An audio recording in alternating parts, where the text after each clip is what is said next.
Hello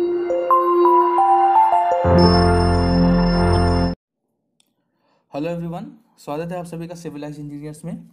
इससे पिछली video में हम लोगों ने हाइड्रोलॉजी का इंट्रोडक्शन पार्ट देख लिया था। ठीक है, आज उससे आगे का देखते हैं। तो हम चैप्टर 1 इंट्रोडक्शन कर चुके हैं, आज हम चैप्टर 2 प्रेसिपिटेशन के ऊपर बात करेंगे। ठीक है, प्रेसिपिटेशन को मैंने 13 सब हेडिंग्स में डिनोट किया है, बट क्योंकि बहुत लंबी वीडियो हो जाएगी इसलिए हम सब कुछ तो एक वीडियो में कवर नहीं कर पाएंगे। तो आज शुरू के 4 मेन टॉपिक्स हैं जो हम कवर करने वाले हैं इस वीडियो में। ओके, सबसे पहले प्रेसिपिटेशन होती क्या है। जब मैंने आपको पिछली वीडियो में वाटर साइकिल पढ़ाया था तब बताया था कि प्रेसिपिटेशन होती क्या है। एक बार रिवाइज कर लेते हैं। Precipitation denotes all the different process by which water reaches a surface from atmosphere. क्या मतलब है इस बात का कि किसी भी फॉर्म में जो एटमॉस्फेयर में मॉइस्चर अवेलेबल है, जो एटमॉस्फेयर में वाटर अवेलेबल है, अगर वो धरती पर आके गिरता है, सरफेस पे आता है, तो हम उसे प्रेसिपिटेशन कहते हैं। किसी भी फॉर्म में मतलब सर बहुत सारी फॉर्म्स होती हैं क्या? हाँ जी, कौन कौन सी होती हैं देखते हैं। तो दूसरी हेडिंग क्या है हमारी? Forms of precipitation.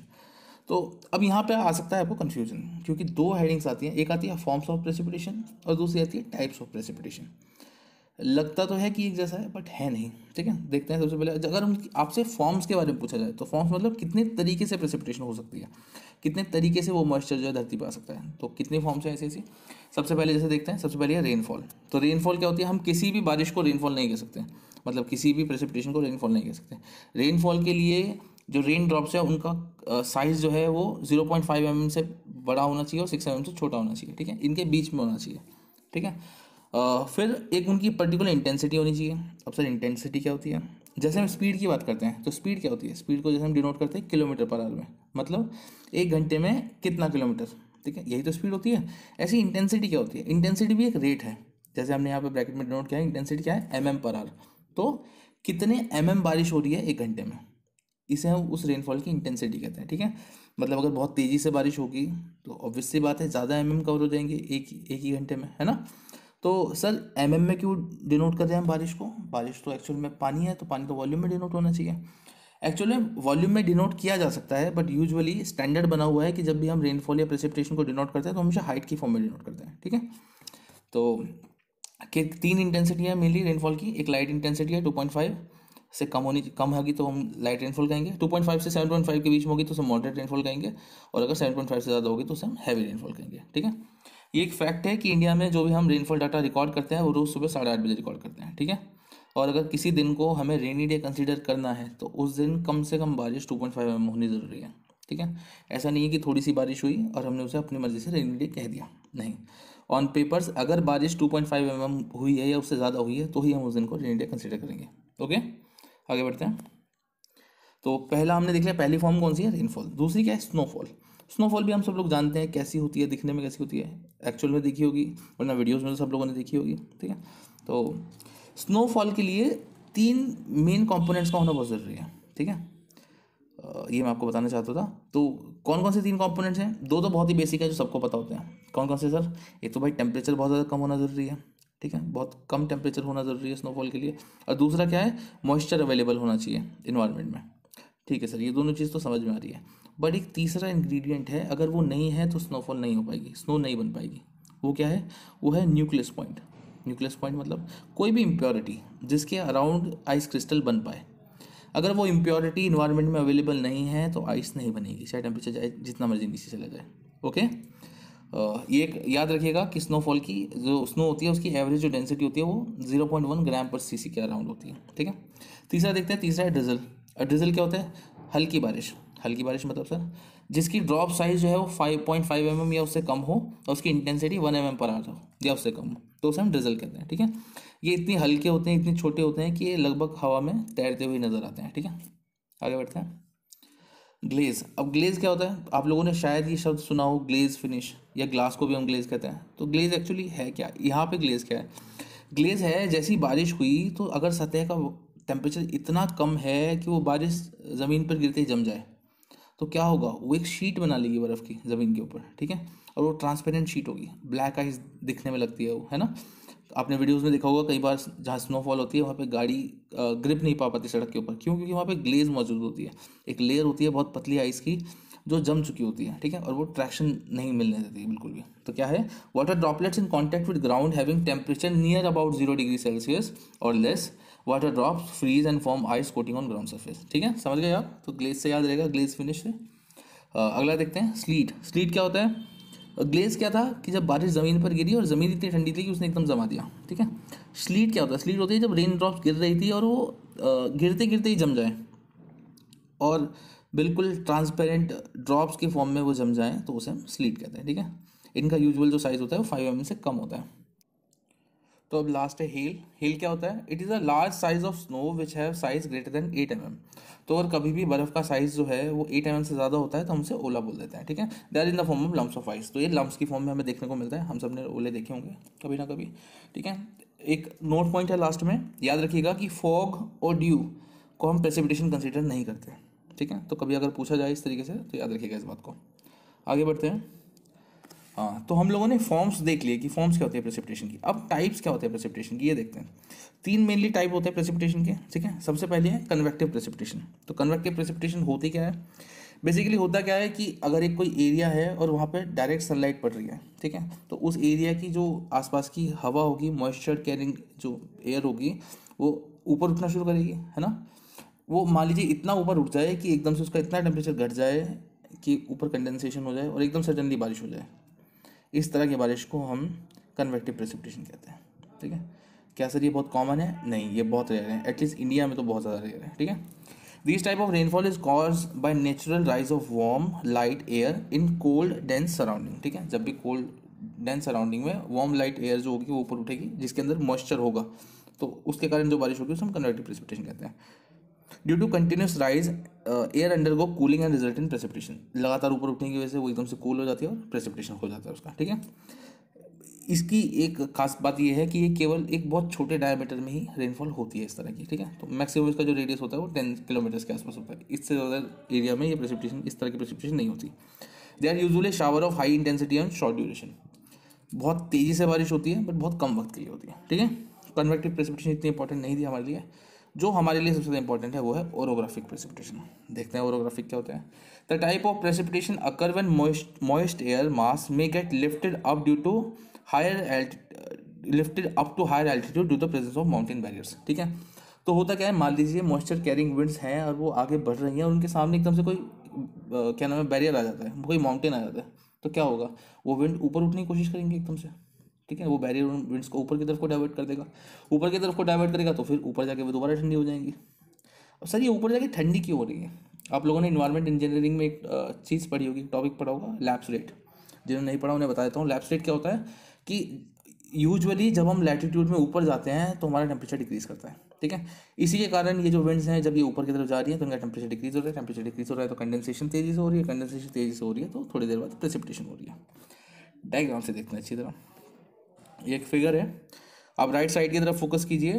Warm moist air cools at its rise.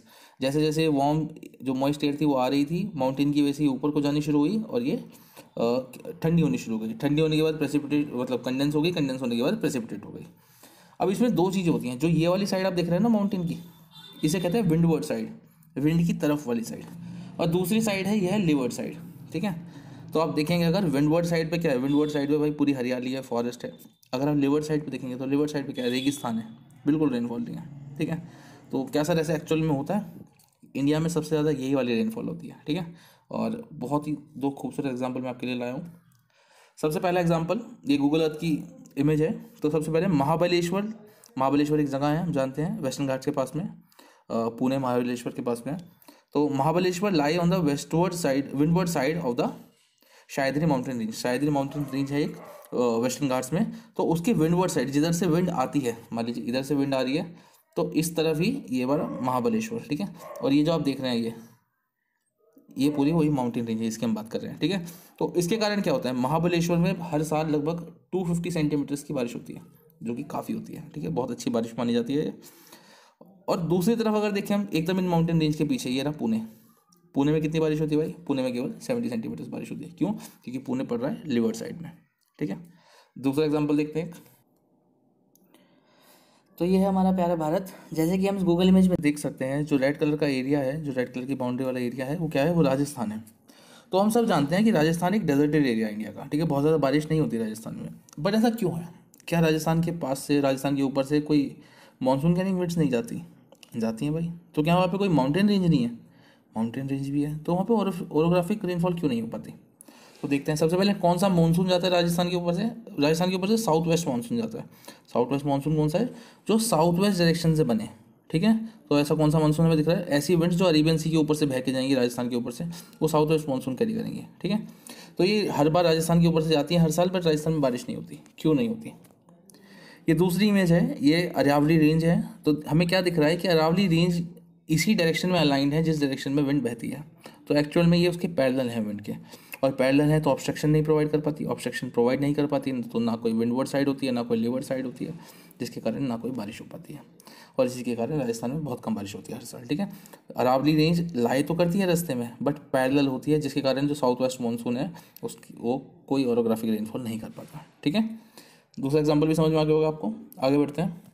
Third type क्या है हमारे प्रेसिपिटेशन का? थर्ड टाइप की प्रेसिपिटेशन होती है साइक्लोनिक प्रेसिपिटेशन, ठीक है। तो इसे ही हम फ्रंटल प्रेसिपिटेशन भी कहते हैं। अब भाई इसमें क्या होता है?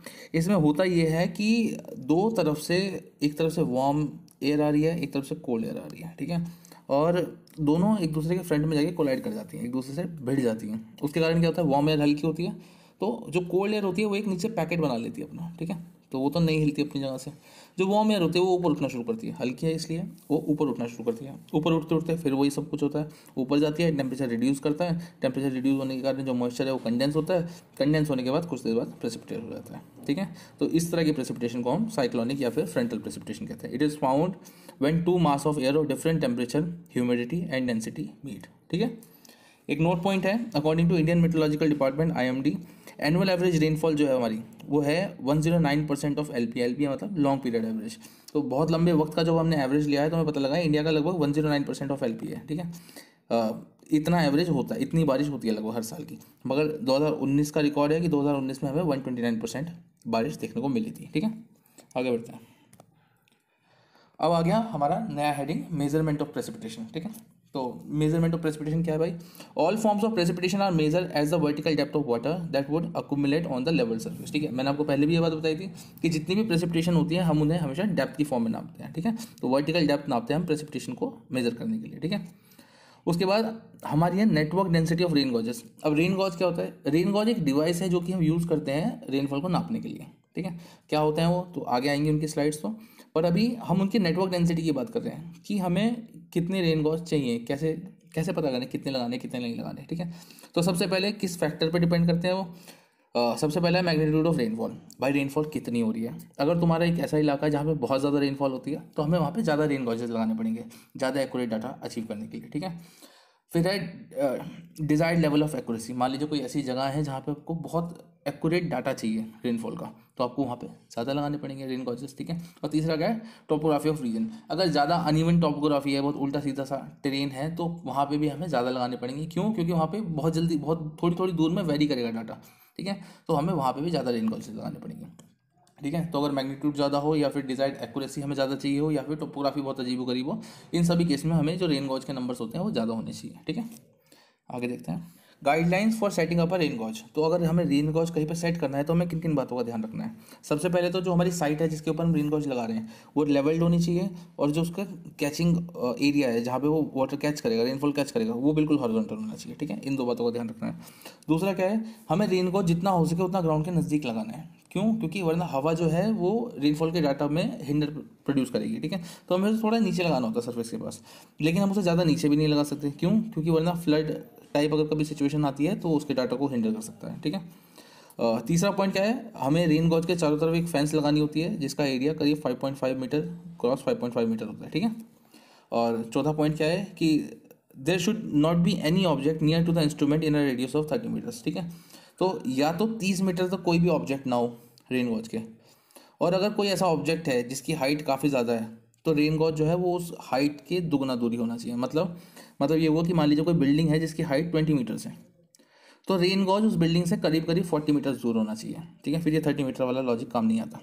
तो जितनी हाइट उस ऑब्जेक्ट की होगी, ऑब्स्टिकल की होगी, उससे दुगनी डिस्टेंस पे रेन गॉज सेटअप होना चाहिए, ओके। आगे बढ़ते हैं। अब रेन गॉजेस होते कितने तरह के हैं भाई, हमने रेन गॉज के बारे में तो इतनी बात कर ली पीछे, लेकिन रेन गॉज होते कितने तरह के हैं, ठीक है। रेन गॉज बेसिकली होता क्या है, एक सिलेंड्रिकल वेसल होती है, कुछ नहीं होता, एक सिलेंड्रिकल वेसल होती है assembly which is open to atmosphere, जो ऊपर से एटमॉस्फेयर की तरफ खुली होती है। उसका काम क्या होता है, वाटर को कलेक्ट करना, बस। तो उसी में हम डेप्थ नाप लेते हैं, उससे हम अंदाजा लगाते हैं बारिश कितनी हुई होगी। ये एक रेन गॉज के टाइप होते हैं, मतलब एक रेन गॉज होता है। अब रेन गॉज के टाइप कितने होते हैं, बेसिकली रेन गॉज दो तरह के होते हैं सिर्फ, एक तो non recording type rain gauge होते हैं, एक रिकॉर्डिंग टाइप रेन गॉज होते हैं। अब सर नॉन रिकॉर्डिंग मतलब कि रिकॉर्ड ही नहीं करेगा रेनफॉल, तो रेन गॉज किस काम का? नहीं, ऐसा नहीं है। देखते हैं आगे क्या होता है रेन गॉज के टाइप। कुछ एग्जांपल्स मैंने लिखे हुए हैं, जैसे नॉन रिकॉर्डिंग टाइप का साइमंस रेन गॉज होता है, स्टैंडर्ड गॉज, ये दोनों rain gauge non recording type है। बाकी रिकॉर्डिंग टाइप के टिपिंग बकेट होता है, वेइंग बकेट और नेचुरल साइफन्स, ये एग्जाम्पल है इन दोनों तरह के रेन गॉजेस के। अब देख लेते हैं non recording time rain gauge क्या होता है। ये only collect rainfall but doesn't record it. इसका मतलब क्या हुआ, इसका मतलब ये हुआ कि ये रेनफॉल को कलेक्ट तो कर लेगा। अब अगले दिन सुबह 8:30 बजे आओगे तो आपको पता चल जाएगा कि कल इतनी बारिश हुई है, ये तो आपको पता चल जाएगा। पर वो किस घंटे में हुई थी, किस इंटेंसिटी से हुई थी, ये आपको ये रेन गॉज नहीं बता पाएगा, ठीक है। ये उसका वेरिएशन रिकॉर्ड नहीं कर पाएगा, रेनफॉल तो रिकॉर्ड कर लेगा, ये वेरिएशन रिकॉर्ड नहीं कर पाएगा, इसलिए हम इसे non recording time rain gauge कहते हैं। दूसरी तरफ जो हमारे रिकॉर्डिंग टाइम रेन गॉज होंगे, ये भी रिकॉर्ड करेंगे कि रेनफॉल हुई कितनी है, और उसकी इंटेंसिटी भी रिकॉर्ड करेंगे कि किस वक्त कितनी तेजी से रेनफॉल हुई थी, ठीक है। Simple volume of water is determined with the help of which depth of rainfall is computed, ठीक है। केवल ये डेप्थ बताता है, डेप्थ मतलब केवल वॉल्यूम बताता है, वॉल्यूम के बेसिस पर हम डेप्थ निकाल लेते हैं कि कितना डेप्थ हमें रेनफॉल हुई है, ठीक है।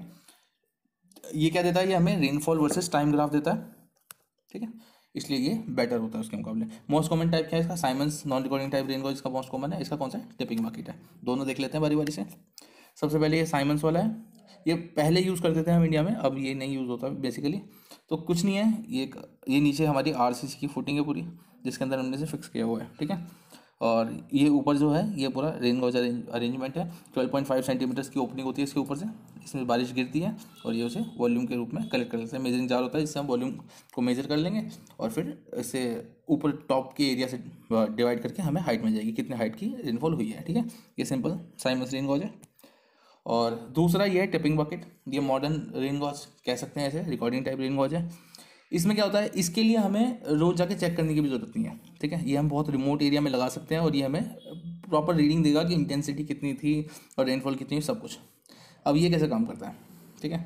सबसे पहले आप लेफ्ट वाली इमेज देखिए, क्या दिख रहा है कि 1 पॉइंट से पानी जो है वो नीचे आ रहा है, ठीक है, और यहाँ गिर रहा है, इस जगह पानी गिर रहा है। अब होगा क्या कि जैसे ही यहाँ पे एक लिमिट से ज़्यादा पानी इसके अंदर गिर जाएगा तो एकदम से ये टिप कर जाएगा, इस तरफ को कर जाएगा, सारा पानी निकल जाएगा और ये जो ये पॉइंट है, ये थर्ड पॉइंट है, इसे दबा देगा ये।